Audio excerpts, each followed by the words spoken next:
Can you win Slay the Spire never playing an attack card? How about never play a skill? Or always skipping card rewards?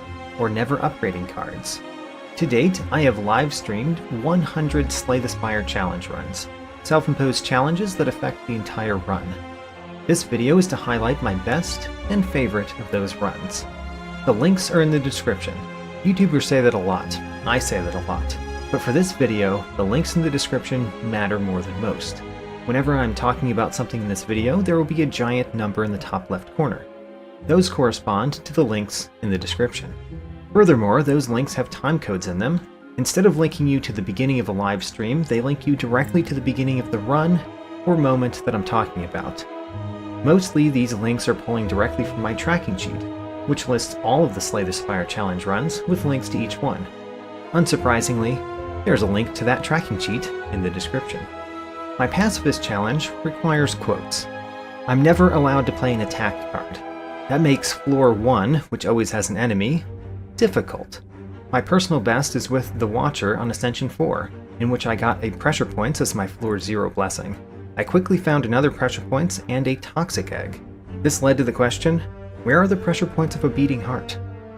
The hardest character for the Pacifist challenge is the Ironclad, whose starting deck has 6 curses in it, and many of the non-attack cards in the red card pool give you strength, which is useless. My Ironclad run started with the Bomb, and then proceeded to find no other way to deal damage to enemies except for Letter Opener. I still won the run with only these 2 sources of damage. It was a wild ride. Actually a bit of a slow ride. A slow but wild ride. A challenge much more suited to the Ironclad is my Unskilled challenge, in which I can play as many attacks as I want, I'm just not allowed to play skills. This ends up with most fights being a brawl in which you try to defeat your opponent quickly because you can't block. My personal best is on Ascension 5, where I found a Searing Blow on floor 1, and then upgraded it 11 times. I did almost die to the first boss, but it gave me Runic Dome, which, when you can't block, really doesn't have a downside. Oh, and I got the Necronomicon. So if I have a challenge without playing attacks and one without playing skills, how about one where I can play neither of those? My Powerful challenge requires that I only play powers. This is easily the most ridiculous of my challenges, and the only one I have never won, but I did climb higher than I expected. The best starting card, since you cannot play block cards, is Static Discharge. In my best run, I took Meow's Lament on floor 0, White Noise on floor 1, Static Discharge on floor 5, and a Storm on floor 7. For the Act 1 boss, I played my powers on turn 1 and 2, and then clicked the End Turn button 6 times in a row.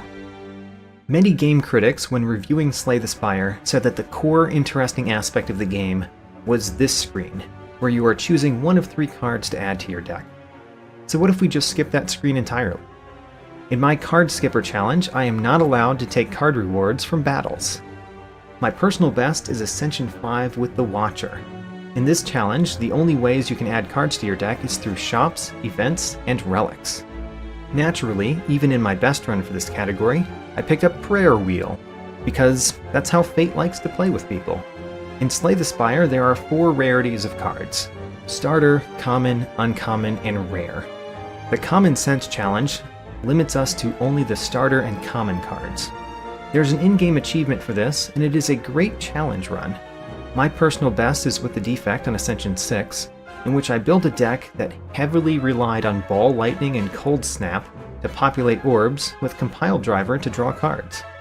I also found a high synergy set of relics, including a Motion Chip, Gold-Plated Cables, Runic Capacitor, and Data Disk. With the Silent, I love building poison decks, but a lot of the crucial poison cards are uncommon or rare. In my Common Sense run, I relied on 4 copies of Poison Stab and 2 copies of Bane to build a pseudo-poison deck with only commons. The nice thing about playing with only commons is that they're common, you find them a lot. My Rare Taste challenge is the opposite of Common Sense. I'm not allowed to have common cards in my deck.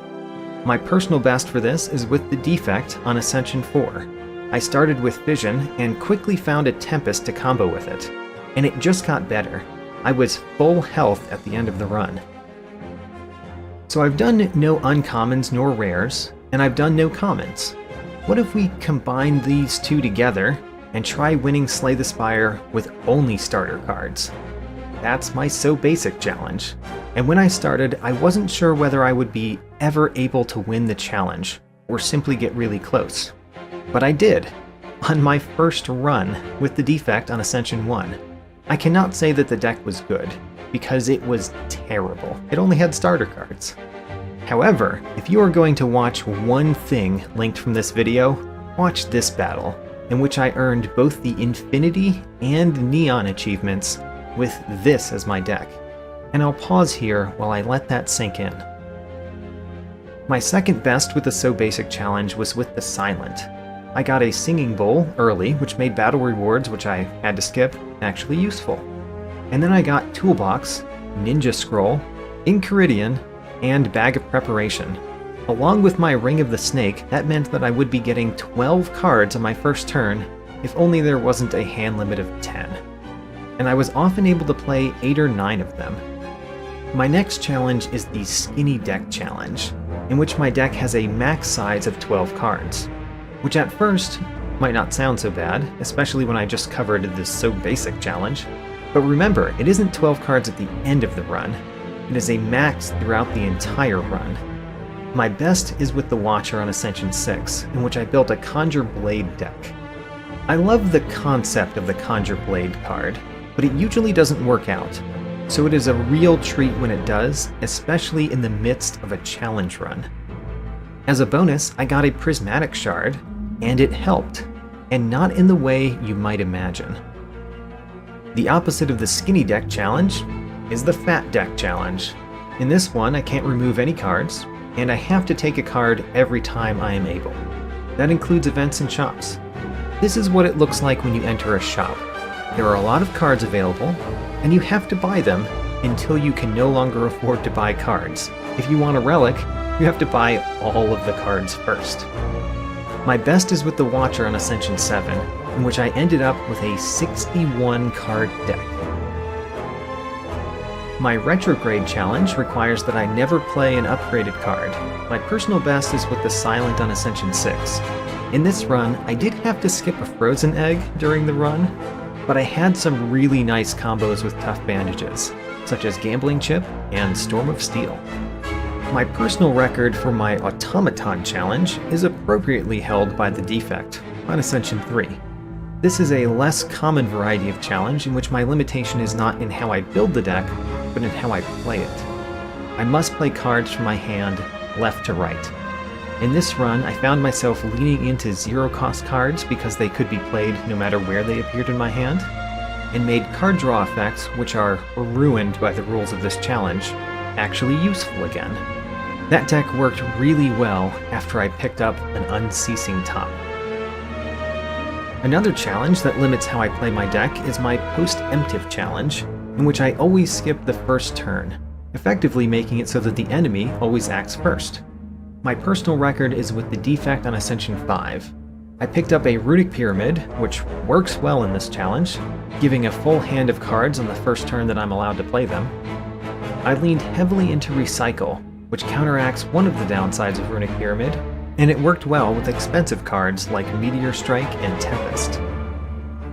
And finally, my One Relic challenge, which is exactly what it sounds like. It is essentially the same as the in-game achievement, Who Needs Relics? My best is with the Silent on Ascension 6. This run relied very heavily on the Bomb.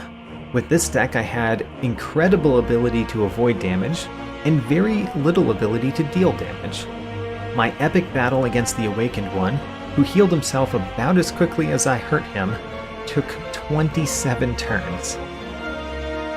On the screen about now should be an end screen with links to my Slay the Spire Challenge Runs playlist and a short series I did of over-explained runs. Feel free to watch as much or as little of those as you would like. I have every intention to continue streaming my challenge runs. I think I can beat every one of my personal bests, and I intend to. Thanks for watching.